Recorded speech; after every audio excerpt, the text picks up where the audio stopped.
Estamos de volta e começamos este segundo bloco com mais dicas de nutrição. Uma dica também muito importante para o vestibulando é que ele evite dieta nessa fase, porque o organismo ele precisa de nutrientes, de vitaminas, de minerais necessários para essa nova etapa. E no dia da prova, fazer as 6 refeições direitinho, não pular nenhuma refeição. E se vocês ficarem sem se alimentar, o que é que vai acontecer? Fraqueza ou desmaios na hora da prova. Aumentar o consumo de líquidos, aumentar o consumo de frutas, evitar alimentos gordurosos no dia que for fazer a prova também, como feijoada, alimentos à base de creme de leite. Por quê? São alimentos pesados, dificultam a digestão e o vestibulando ele vai se sentir fatigado ou com fraqueza, prejudicando assim o seu desempenho intelectual. Vocês também devem evitar o uso de bebidas alcoólicas e uso de estimulantes. Café no dia da prova, levem com vocês uma barrinha de cereal, um suco de fruta em caixinha e não esqueçam da garrafinha de água. E eu desejo a todos uma boa sorte. Gostaria de saber qual a principal diferença entre o realismo e o naturalismo. E aí, Alex, beleza? Tua dúvida é sobre PSS2, não é isso? Alex perguntou a gente se existia diferença entre realismo e naturalismo e qual seria essa diferença. Então, vou mostrar a vocês as diferenças entre realismo e naturalismo. Na verdade, realismo e naturalismo são movimentos contemporâneos. Eles ocorreram na mesma época, a partir de 1881, aqui no Brasil. E eu posso dizer que o realismo nasceu primeiro, isso lá na Europa, certo?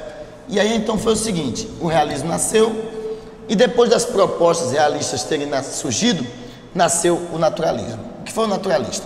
O naturalista foi um autor realista que se apegou a algumas características A, B ou C que não combinavam com o realismo. E aí então ele passou a ganhar um nome novo, de naturalista, certo?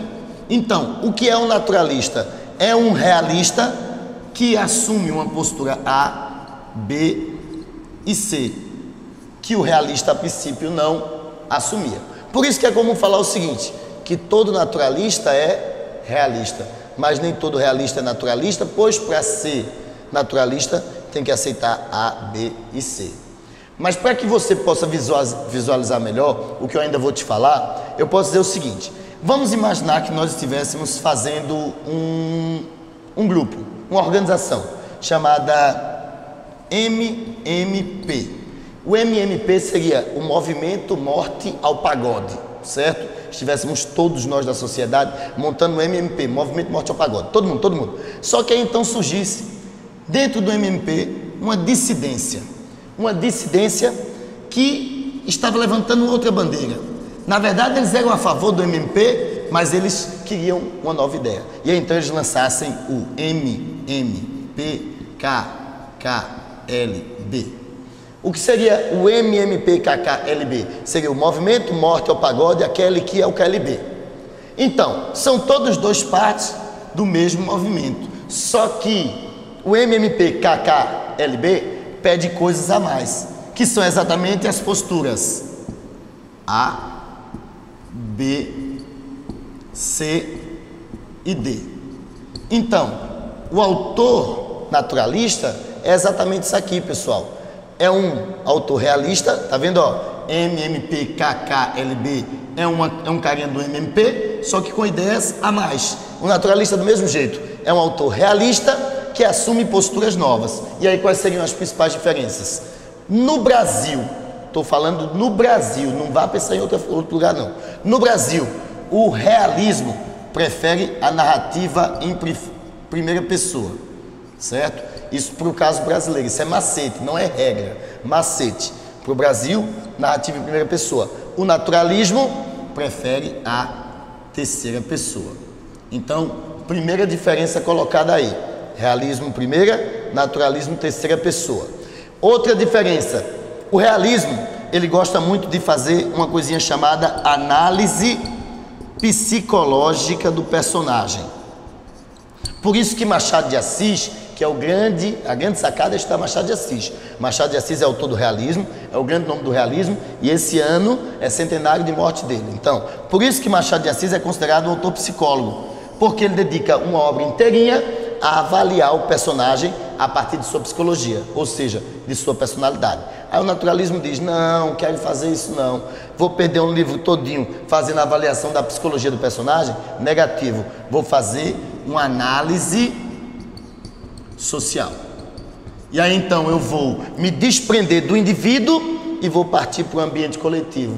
Por isso que o naturalismo prefere ambientes coletivos, com personagens marginalizados, é uma obra mais chocante, certo? E aí então, finalizando, o naturalismo vai assumir uma postura mais científica, mais biológica, que vai enxergar o homem como um animal, que é o que chamamos de animalismo ou zoomorfismo. Então, o que é que você vai olhar?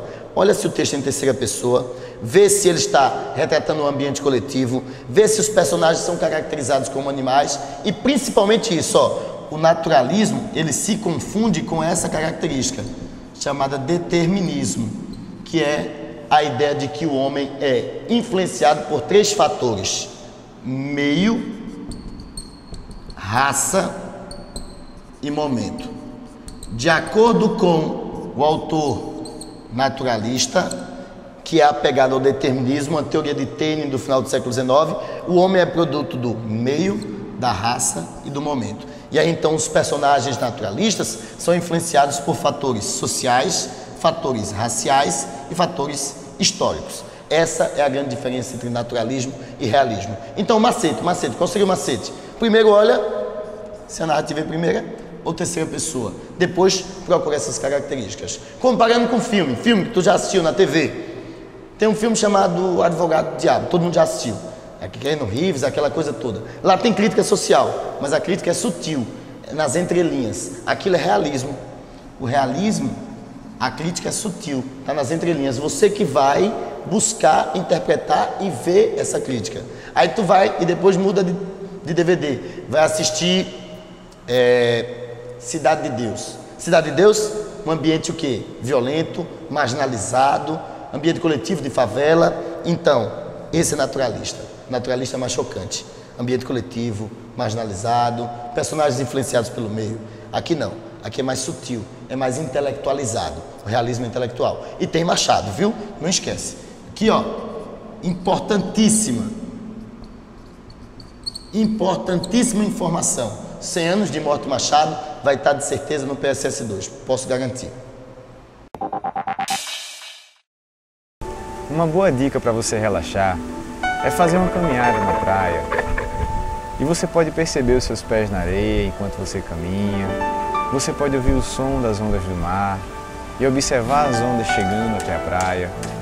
E você pode dizer para os seus pés: relaxe. Você pode dizer para as suas pernas: relaxe. Você pode dizer para os seus braços e para as suas mãos relaxarem confortavelmente, ao passo que você pode dizer para a sua cabeça: relaxe. E lembre-se, para que você possa controlar a sua ansiedade, é importante que todo dia, nem que seja por 5 minutos, você relaxe.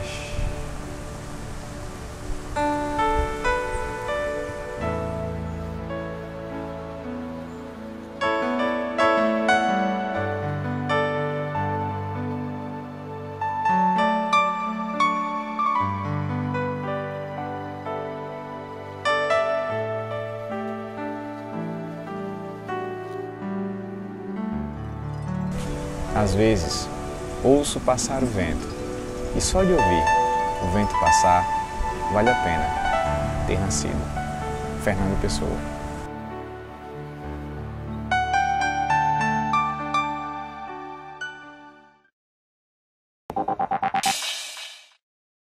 Ai, muito bom, mas nada de relaxar ainda. Próximo bloco tem mais Beto Brito. Aguarde carregar, vale a pena. CSA, vence sempre, é uma macete para lembrar das obras de Graciliano Ramos.